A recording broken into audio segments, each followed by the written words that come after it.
नमस्कार, स्वागत है आपका न्यूज 24 में। मैं हूं आपके साथ दिव्या अग्रवाल। देश और दुनिया की बड़ी खबरों पर नजर बनी रहेगी, लेकिन वक्त हो चला है सुपर 50 खबरों का।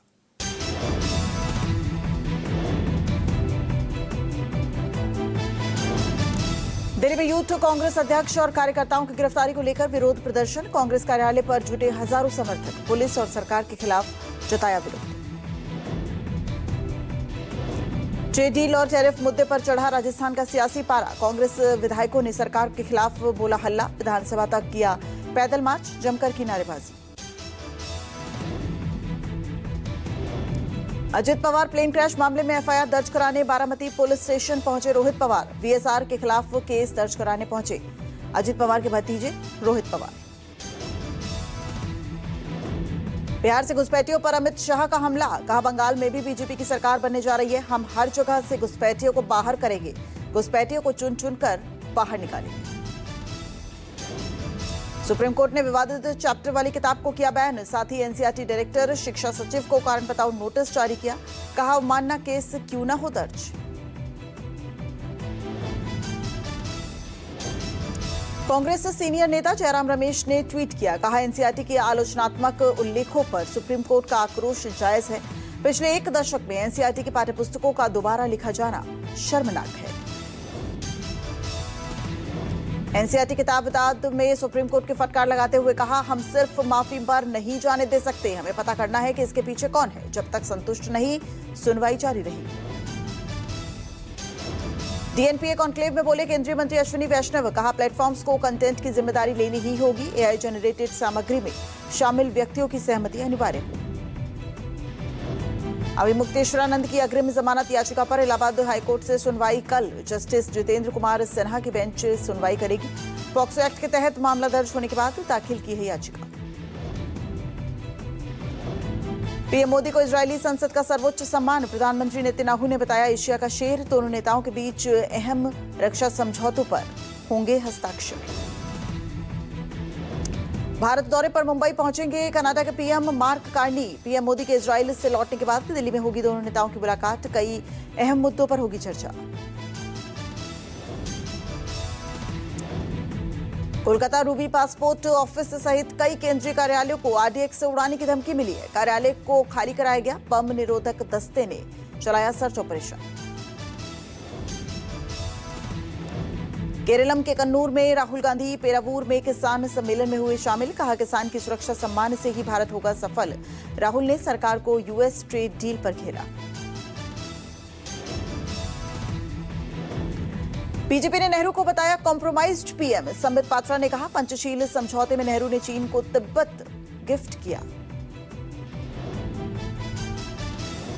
संबित पात्रा ने कहा नेहरू भारत की जमीन को गिफ्ट में क्यों दे देते थे, क्या उनको चीन पाकिस्तान से गिफ्ट मिलते थे। नूर समझौता में नेहरू बेरुबारी को पाकिस्तान को दे दिया।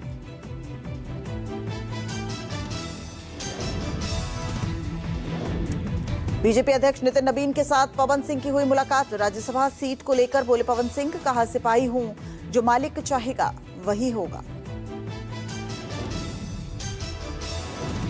थोड़ी ही देर में जेएनयू छात्र संघ का आज कुलगुरु के खिलाफ मार्च शुरू होगा। यूजीसी रेगुलेशन 2026 को लागू करने, जेएनयू कुलगुरु के इस्तीफा समेत अन्य मांगों को लेकर होगा ये मार्च। पश्चिम बंगाल चुनाव से पहले सियासी पारा चढ़ा। 10 मार्च को बीजेपी का घोषणा पत्र संभव। बंगाल में पीपुल्स मैनिफेस्टो बनाम welfare model.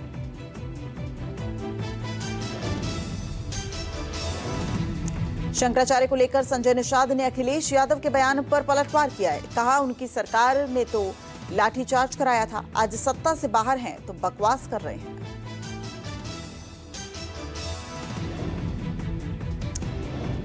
JDU MLC Neeraj Kumar की सुनील सिंह को चुनौती, हिम्मत है तो विधानसभा कैंपस में शराब मंगाकर दिखाएं, किस जेल में रहोगे उसका फैसला हम करेंगे।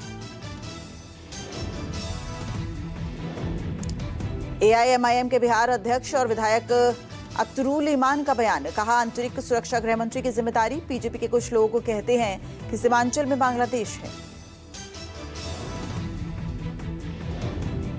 जापान के यामानाशी में योगी आदित्यनाथ ने कहा हमने 9 वर्षों में उत्तर प्रदेश की प्रति व्यक्ति आय को 3 गुना करने में सफलता प्राप्त की है। उत्तर प्रदेश विकास की नई ऊंचाइयों पर है।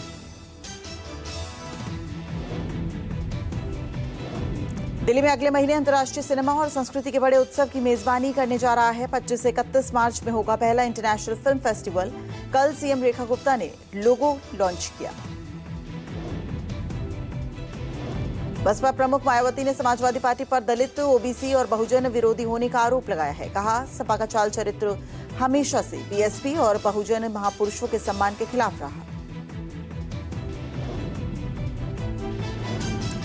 सुपौल छात्रा मौत मामले में परिजनों से मिलने पहुंचे पप्पू यादव। परिवार की हालत देख हुए भावुक, परिजनों को ढांढस बंधाया और न्याय दिलाने का भरोसा दिया। पश्चिमी कमान के general officer commanding in chief lieutenant general Manoj Kumar Katiyar का बयान। कहा, ऑपरेशन सिंदूर से ज्यादा खतरनाक होगा ऑपरेशन सिंदूर 2। पाकिस्तान को चेतावनी देते हुए कहा, पाकिस्तान ने न तो कारगिल में सबक लिया और न ऑपरेशन सिंदूर से लड़ाई बनाकर रखना शायद उनकी मजबूरी है। ऑपरेशन सिंदूर पार्ट 2 के लिए भी पूरी तरह तैयार है सेना। वेस्टर्न कमांड ने दिखाए हाईटेक ड्रोन और बैटलफील्ड सिस्टम। आधुनिक युद्ध क्षमता का किया प्रदर्शन।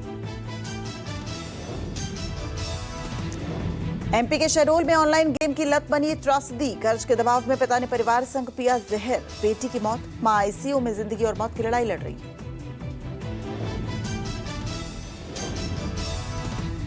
जेल से छूटे युवक की खुशी में पार्टी पड़ गई भारी। पुलिस और ग्रामीण भिड़ंत में फायरिंग। विरोध में ग्रामीणों ने 6 घंटे सड़क जाम कर दिया। 28 नामजद समेत 78 पर केस दर्ज कर लिया गया है। यूपी के रामपुर में चलती कार बनी आग का गोला। हादसे में मासूम की झुलसकर मौत हो गई। कार में थे 4 लोग सवार। महिला गंभीर रूप से घायल हो गई। 2 लोगों ने कार से कूदकर अपनी जान बचाई। होली से पहले हापुड़ में खाद्य विभाग की बड़ी कार्रवाई। 7 क्विंटल मिलावटी पनीर जब्त कर लिया गया है, नष्ट कर दिया गया है। संभल से दिल्ली ले जाया जा रहा था ये पनीर। पनीर से आ रही थी तेज बदबू। झारखंड के दुमका में भीषण हादसा। लाइटर गैस लदे ट्रक को और ट्रेलर की टक्कर के बाद 4 ट्रकों में लगी आग। हादसे में खलासी जिंदा जल गया और 2 झुलस गए।